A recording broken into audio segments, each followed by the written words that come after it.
하나님 말씀 창세기 16장 1절에서 16절 말씀입니다. 아브라함의 아내 사레는 출산하지 못하였고 그에게 한 여종이 있으니 애굽 사람이요 이름은 하갈이라. 사레가 아브라함에게 이르되 여호와께서 내 출산을 허락하지 아니하셨으니 원하건대 내 여종에게 들어가라. 내가 혹 그로 말미암아 자녀를 얻을까 하노라 하매 아브라함이 사레의 말을 들으니라.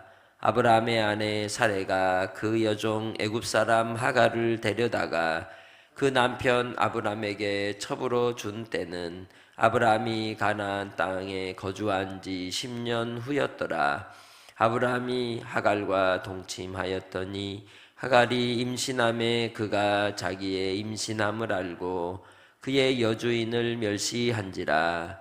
사레가 아브라함에게 이르되 내가 받는 모욕은 당신이 받아야 옳도다.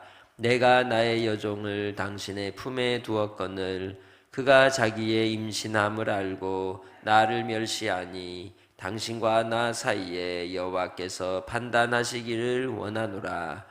아브라함이 사레에게 이르되 당신의 여종은 당신의 수중에 있으니 당신의 눈에 좋을 대로 그에게 행하라 하매 사레가 하갈을 학대하였더니 하갈이 사레 앞에서 도망하였더라. 여호와의 사자가 광야의 샘물 곁 곧 술길 샘 곁에서 그를 만나 이르되 사레의 여종 하갈아 네가 어디서 왔으며 어디로 가느냐. 그가 이르되 나는 내 여주인 사레를 피하여 도망하나이다. 여호와의 사자가 그에게 이르되 네 여주인에게로 돌아가서 그 수하에 복종하라. 여호와의 사자가 또 그에게 이르되 내가 네 씨를 크게 번성하여 그 수가 많아 셀 수 없게 하리라. 여호와의 사자가 또 그에게 이르되 네가 임신하였은즉 아들을 낳으리니 그 이름을 이스마엘이라 하라. 이는 여호와께서 내 고통을 들으셨음이니라. 그가 사람 중에 들나귀같이 되리니 그의 손이 모든 사람을 치겠고 모든 사람의 손이 그를 칠지며 그가 모든 형제와 대항해서 살리라 하니라. 하갈이 자기에게 이르신 여호와의 이름을 나를 살피시는 하나님이라 하였으니 이는 내가 어떻게 여기서 나를 살피시는 하나님을 배웠는고 함이라. 이러므로 그 샘을 부엘라헤 로이라 불렀으며 그것은 가데스와 베레 사이에 있더라. 하갈이 아브라함의 아들을 낳음에 아브라함이 하갈이 낳은 그 아들을 이름하여 이스마엘이라 하였더라. 하갈이 아브라함에게 이스마엘을 낳았을 때에 아브라함이 86세였더라. 아멘. 성경을 읽으면서 이제 새벽 기도를 준비할 때 이 본문의 말씀을 통해서 좀 새롭게 우리가 살필 수 있는 그러한 시간이었습니다. 인물을 중심으로 보면 사레는 어떤 성격을 가진 사람일까? 그런데 아브라함이 복이라고 하나님이 부르셨고 그를 통해 큰 민족을 이루게 하셨는데요. 사람이 남자는 뭐고 머리고 그 머리를 움직이는 사람은 목이잖아요. 여기 여자란 말이에요. 그런데 이 사례는 애니어그램상 성격 유형으로 보면 성취자의 기질이 강합니다. 그래서 아브라함이 큰 때를 이루어 재산이 많았잖아요. 근데 그게 누가 잘해서 그랬을까요? 사레가 애굽에 들어가서 거의 팔렸잖아요. 그런데 그 사례를 통해 큰 재산을 주셨어요. 그리고 이 사례가 하갈을 대하는 태도나 아브라함에게 하는 걸 보니까 그 기업을 키운 건 누구 역할이 크더라? 사례 역할이 크더라. 이거를 새롭게 좀 보게 되었어요. 아브라함은 하나님께만 좋은 사람이야. 하나님만 사랑하고 하나님을 향한 그 뜨거움이 있어서 순종하고 그렇게 모든 일들을 하지만 결국 뒤치다거리는 사례가 하고 있더라. 성경엔 나오지 않지만 일반적인 사람들의 가정 모습을 보면 그런 모습인 거예요. 아브라함은 사례와 하갈의 관계 속에서 거의 방치하다시피 합니다. 사례가 10년이 돼도 자녀가 안 생기니까 이런 방법을 씁시다 하니까 어때요? 그래. 그리고 하갈이 자녀가 생겨서 사람이 없을 때는 을이 되지만 있으면 뭐가 돼요? 갑이 돼요. 하갈이 갑이 되니까 이제 사례를 함부로 멸시하게 되는 거죠. 그러나 사례가 보통 여자예요? 아니에요. 가만두지 않아요. 그렇게 이제 그 일에 대하여 아브라함에게 상의를 하지만 결국은 주도권은 누가 가지고 있어요? 사례가 가지고 있는 거예요. 나 이렇게 할 거야. 그랬더니 아브라함이 뭐라 그래요? 당신 좋은 대로 해. 그리고는 뭐 해요? 회피하고 외면하고 방치해버려요. 그러니 날마다 때리는 소리, 우는 소리가 안 들렸을까요? 그 모습이 아브라함의 집안이었어요. 한마디로 갈등이 가득한 상황이었죠. 뭘 이으려고 했다가 배를 이으려고 했다가 집안이 지금 시끄러워 죽겠는 거예요. 그래도 아브라함은 자기 마음만 뭐 하면 돼요? 편안하면 된 거예요. 그러니까 외면하다시피 그런 상황이 오게 되고, 그래서 하갈은 어떻게 한 거예요? 도저히 있을 수가 없는 거죠. 그런데 그의 배 안에 누가 있어요? 아기가 있잖아요. 그러니 도망간 이유는 자기도 살고 누구도 살리려고, 지 새끼도 살리려고 도망간 거예요. 인간적인 그 사건 내용으로 보면 그렇다는 얘기예요. 사람은 그래요. 다 불완전하고 다 인생은 부정성이 가득합니다. 아브라함 하나님께서 복이라 했지만 그를 통해 복이 흘러넘치는 게 아니라 갈등을 일으키는 근원이 되고 말았습니다. 그런데도 하나님은 긍휼과 자비를 베푸시는 거예요. 사레에게도 하갈에게도 아브라함에게도 또 누구에게도, 여러분에게도 나에게도. 그래서 하나님을 엘로이 하나님이라고 이 하갈은 고백하는 거예요. 그를 만나신 하나님이 바로 오늘 우리를 만나주시는 거예요. 하갈이 어땠나요? 그 고통과 신음 속에 괴롭고 힘들 때 도망쳤지만 하나님께서는 이 하갈을 사자를 보내어 만나주신 것이죠. 그래서 하나님께서 그 고통하고 신음하는 여종이라 할지라도 그에게 믿음의 콩고물이 떨어져 있었어요. 그가 섬기는 주인 사레와 아브라함을 볼 때 아브라함 가운데 누가 일하시는 걸 봤어요? 하나님 일하시는 걸 그는 보았어요. 그래서 그는 아브라함이 항상 하나님을 예배하고 섬기는 모습을 보았던 거죠. 하갈이 사레가 미웠지 아브라함이 미웠어요? 안 그래요? 학대하는 사람이 미운 거죠. 속상하죠. 괴로운 것이죠. 그래서 피했지만 하나님께서 이 하갈을 만나주셔서 하시는 말씀 속에 우리는 위로가 있는 거예요.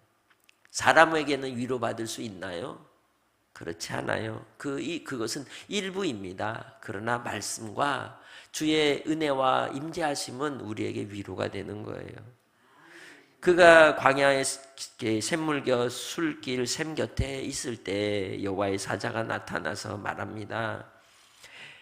사레의 여종 하갈아, 네가 어디서 왔으며 어디로 가느냐? 누구한테 하는 말 같냐면 아담에게 하는 말과 같은 거예요. 피하는 것을 하나님은 기뻐하지 않는 거예요. 하나님의 마음에 피하는 것은 좋은 게 아니라는 거죠. 우리는 직면해야 하는 겁니다. 그래서 이 하갈에게 야, 너 어디로 왔니? 할 때 여주인 사례를 피해서 도망왔습니다 라고 하죠. 그때 말씀합니다. 네 여주인에게 다시 가. 그리고 거기 밑에서 복종해.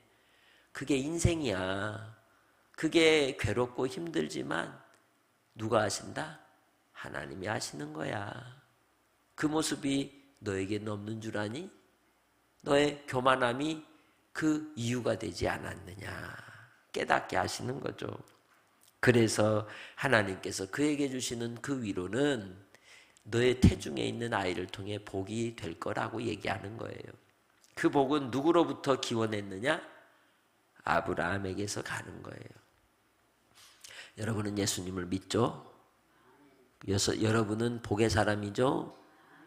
여러분과 엮여 있는 사람들도 그래서 복을 받는 거예요. 아브라함을 잘 보세요. 조카로 그가 뭘 잘해서 하나님이 은혜를 베푸셨을까요? 아브라함의 복에 엮여 있는 사람이기 때문에 그래요. 하갈, 그도 아브라함에게 엮여 있는 인생이기 때문에 하나님이 그를 통해 복이 흘러가게 하시는 거예요. 여러분이 믿음의 사람으로 하나님 앞에 서 있을 때 여러분을 통해 여러분과 연결된 가족과 이웃들에게 복이 가는 거예요. 여러분이 하나님 앞에 엎드려 기도할 때 그 복이 여러분을 통하여 그들에게 콩고물처럼 떨어지는 거예요. 이 하갈이 그 작은 믿음으로 아브라함이 섬기는 하나님을 그 마음에 두고 있었기에 이 하갈에게도 은혜와 은총이 임한 거죠. 그래서 우리는 흉내만 내도 하나님이 들으시고 위로하여 주시는 줄 믿습니다. 그래서 아브라함에게 주시는 복이지만 이 아브라함을 통하여 약속의 씨가 아닐지라도 이 하갈을 통하여 태어나는 이 생명에게도 주님은 이 위로의 약속을 주시는 거예요. 그래서 네가 번성하고 셀 수 없이 많은 그 복을 얻는 씨가 될 거다라고 얘기하는 거죠. 하나님께서 그 이스마엘이라는 이름을 통하여 바로 하나님의 영광을, 은혜를 주시되 그의 고통을 들으시는 위로로 그의 마음을 어루만져 주신 겁니다. 그게 하나님이세요. 하나님은 우리가 한 대로 하지 않으세요. 우리의 마음을 헤아리시는 분이세요. 우리의 감정을 헤아리시는 분이세요. 하갈이 이제 돌아가면 어떻게 할까요? 똑같이 멸시할까요? 하나님 만났는데 그럼 어떻게 하겠어요? 수종 들고 섬기고 최선을 다해요. 왜? 자기는 누굴 만났어요? 하나님 만났잖아요. 사례는 아직 못 만났어요. 누가 만나고 있었어요? 아브라함이 만나고 있었잖아요. 그런데 하갈은 만났어요. 자기가 하나님의 은혜를 체험했다고 교만해요? 그럼 안 되는 거죠. 그래서 하갈은 겸손히 그 때를 기다리면서 뭐해요? 수종 드는 거예요. 지금은 내가 종이기 때문에 수종 들고 여주인을 섬기지만 주님은 약속하셨어. 내게 큰 민족을 이루는 후손을 주신대. 그보다 더 큰 은혜와 은총이 어디 있겠습니까? 그러기에 사람은 싸울 수도 있고 갈등도 있고 부딪힐 수도 있고 그게 인생이에요. 이 아브라함의 집이 편안하지 않았다니까요. 그럼에도 불구하고 그 속에서 우리가 알 수 있는 게 뭐냐면 하나님을 믿고 있더라는 거예요. 하나님을 섬기더라는 거예요. 그래서 그 아브라함을 통하여 하나님이 오늘 우리에게도 말씀하는 거예요. 하나님께서 여러분에게 네 고통을 들으셨느니라. 나도 아니까 다시 가서 질서를 따라 복종하고 순종해라. 그것이 하나님의 뜻이라는 거예요. 예수를 믿으면 형통하고 잘 나가기만 하던가요? 고생하고 억울하고 시련을 당하고 아픔도 당하고 정말 괴로운 일이 얼마나 많습니까? 그런데 그 또한 하나님이 평화주의자 아브람처럼 내비두세요. 그러나 내비두는 게 아니라 나를 거룩한 그릇으로 주님을 닮은 하나님의 자녀로 만들어 가시는 거예요. 그 속에서 우리는 우리 자신의 부정성을 보고 애통하는 마음과 회개하는 마음으로 돌이켜야 하는 줄 믿습니다. 그것이 바로 하나님의 은혜와 은총이라는 것이죠. 그 한 번의 주의 여호와의 사자를 만난 경험이 하갈에게는 큰 힘이 된 거예요. 위로가 된 거예요. 간증거리가 된 거예요. 오늘 우리도 나의 삶의 자리에서 우리의 감정이 오르락내리락 하고 교만했다가 겸손했다가 여러 모양 여러 실수와 허물이 있지만 감찰하시는 하나님, 내게 귀 기울이시고 나를 눈동자와 같이 주목하신 하나님이 우리의 위로가 되신다는 걸 잊지 않기를 주의 이름으로 축복합니다. 그래서 아브라함과 사레 사이에 하나님께서 이 육체를 따라 주신 생명의 씨 이스마엘조차도 아브라함에게 속하였기에 은총을 입게 된 겁니다. 주 안에서 우리는 어떤 인생의 삶을 살아야 하겠습니까? 나의 삶의 자리에서 우리는 인내할 줄 알아야 하는 것이죠. 그리고 또한 긍휼의 마음이 우리 안에 있어야 하는 겁니다. 왜? 하나님이 나를 감찰하시고 나를 살피시고 나를 돌보시기 때문에. 그러기에 주 안에서 우리는 나의 삶의 자리에서 이렇게 기도하며 오늘 새벽을 여시기를 바랍니다. 첫 번째, 시작. 하나님의 약속이 더디게 느껴질지라도 주님의 때를 기다리는 믿음을 주소서. 두 번째, 나의 조급함으로 인해 발생한 문제들에 대해 하나님 앞에서 내 허물을 먼저 보게 하소서. 세 번째, 고통과 외로움의 광야에 있을지라도 나를 지켜보시고 내 신음소리를 들으시는 하나님의 위로와 회복을 경험하게 하소서. 아멘. 주 아버지 하나님, 오늘도 한날의 삶 가운데 우리가 참 허물도 많고 어리석고 연약하지만 주의 도우심으로 살게 하시니 감사합니다. 이 땅에 인생의 삶 가운데 참으로 우리의 마음이 조급하여서 실수와 허물이 있을 때가 있습니다. 주께서 우리의 죄를 사하여 주시고 더욱더 주의 약속을 따라 인내하는 신앙의 덕을 세워가게 하옵소서.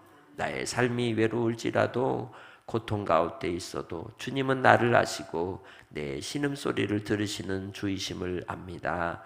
주의 위로와 회복을 우리가 경험하고 맛보게 하여 주시고 그 위로를 따라 주님 나라 갈 때까지 힘있게 끝까지 신앙의 경주 속에 승리하는 주의 백성들이 되게 하옵소서. 사랑하는 환우들 이 심령과 또한 육신의 약함을 치료하시고 회복해 주시고 아버지의 뜻이 이루어지기까지 끝까지 승리하는 종들이 되기 원하옵고 감사하며 예수님의 이름으로 기도합니다. 아멘.